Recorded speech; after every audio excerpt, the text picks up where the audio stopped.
Red zone team, task force red zone team evening సాయంత్రం 4 గంటల ప్రాంతంలో దస్పల్ల హోటల్లో ప్రాసిక్యూషన్ నడుస్తున్నటువంటి ఇన్ఫర్మేషన్ తోటి రైడ్ చేయడం జరిగింది.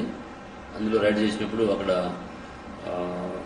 సుకన్య చటర్జీ అనే ఒక బెంగాల్ చెందిన యువతి, ఇక్కడ హైదరాబాద్ ప్రాంతం చెందిన అశోక్ నగర్ అండ్ రాంకోట్ నుంచి దీపేష్ అండ్ పవన్ అనే 2 వ్యక్తులు అక్కడ రూమ్ నెంబర్ 407లో పట్టుకోవడం జరిగింది.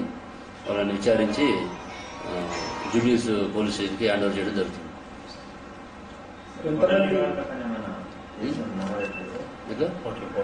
హోటల్ మీద అంటే నోటీస్ ఇస్తాం మనం. ముందు మేనేజ్మెంట్ నాలెడ్జ్ ఉందా లేదా, అసలు చెక్ చేసిన ప్రాబ్లం లేదా అని చెప్పేసి ఒక నోటీస్ ఇచ్చి ఆ నోటీస్ ప్రకారం దాని ప్రకారం కూడా యాక్షన్ తీసుకుంటాం.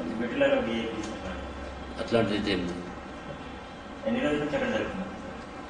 అంటే మనకైతే ఇన్ఫర్మేషన్ అయితే ఇప్పుడు వచ్చింది. వాళ్ళు ఉండటం అక్కడ 3 days నుంచి ఉంటున్నారు అనేది చెప్తున్నారు. మనకి ఇన్ఫర్మేషన్ రాగానే ఎమ్మటే రైడ్ చేయడం జరిగింది.